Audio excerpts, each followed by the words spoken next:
Eyeglasses. And let's continue our discussion of the skin. We've just finished talking about the normal defenses of the skin. Now let's move on and talk about the normal biota, the normal microbes that are present on the surface of the skin. Now, in that last section, we talked about all the things our body has on the skin to help kill microorganisms. So if there is a microorganism that lives on the surface of our skin, that microorganism needs to be able to survive in a very saline or salty environment, and also needs to be able to survive in a dry environment. It needs to be capable of being desiccated or dried out and to be reconstituted. Our normal microbiota is going to be very sparsely distributed over a flat, dry surface of our skin. There are very few spots in our skin where there can be clumps or thick colonies that can grow. These colonies are going to grow in very dense populations in the moist area of our skins and in skin folds. This is one of the reasons why pericare or perineum care is such a big deal for those of you who are working with hands-on patient interactions, or if you're working with a bariatric patient. Cleaning out skin folds is an important part of patient care because we need to minimize the amount of moisture for bacterial growth. We also are going to find that bacteria and other microorganisms can grow in the protected environment of the hair follicles and glandular ducts. We've all experienced that when we were in middle school and had those horrible outbreaks of acne that made us feel so embarrassed. The Human Microbiome Project is a very exciting project that's looking at characterizing all of the microbes and how those microbes interact with each other that are present in human beings. There are hundreds of species of microbes on our bodies. Some are very well-known pathogens. Others are less well-known. Different pathogens or different microbes can inhabit portions of the skin, the epidermis, dermis, or the hypodermis, or subcutaneous layers. Can you tell that I was taught the different name for the subcutaneous? Anyways, these different species are going to be capable of favoring different areas of the body because different areas of the body are going to have different moisture contents, different carbohydrate, lipid profiles, or protein profiles, and different saline or pH, saline contents or pHs.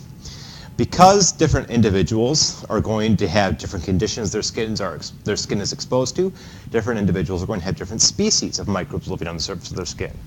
These individual microbiomes that are on our surface, that are on our skin, remain relatively constant over time. It takes a very strong or rigorous change to our skin to change the microbiome.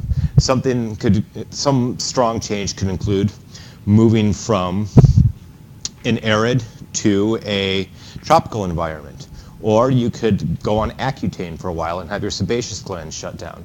Or you could spend a lot of time shaving yourself so you can go from being a very hairy person to not a very hairy person. But generally speaking, the microbiome, the microbial profile of our skin remains the same. Our skin defenses can be summarized right here. So we have that keratinized surface that's constantly sloughing off superficial cells. We have a low pH. We'll have lysozymes and antimicrobial proteins. Now, as we look at the normal microbiota of our skin, there's going to be some commonalities here.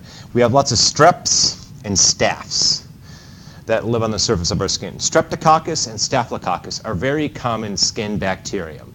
And there are different serotypes or different strains of both streptococcus and staphylococcus that live on the surface of our skin. Let's spend a little bit of time just reviewing some terminology right now. Strep means a chain. Coccus means spherical. Staph means clusters.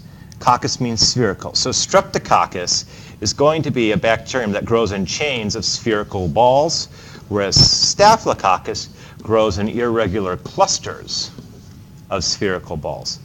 Other bacterium that are present on the surface of our skin include cornybacterium. You can imagine that this is going to be isolated to the stratum corneum.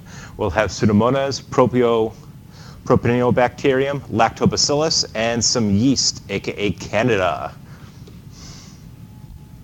So, concept check class. Which of the following microorganisms are not considered to be part of the normal microbiota of the skin? You can rewind the PowerPoint or rewind the video to the last slide and get me an answer. 1, 2, 3, 4, 5. Is it Staphylococcus, Streptococcus, Pseudomonas, Genethiobacterium, Pseudomonas and Genethiobacterium, or all of the choices are correct?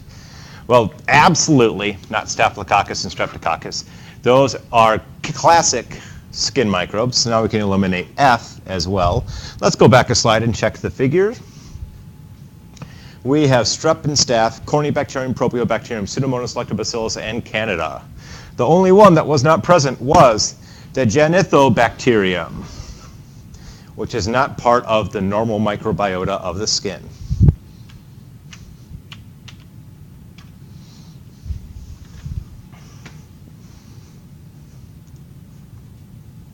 If you have any questions about this presentation, please feel free to post them on the discussion board or shoot me an email.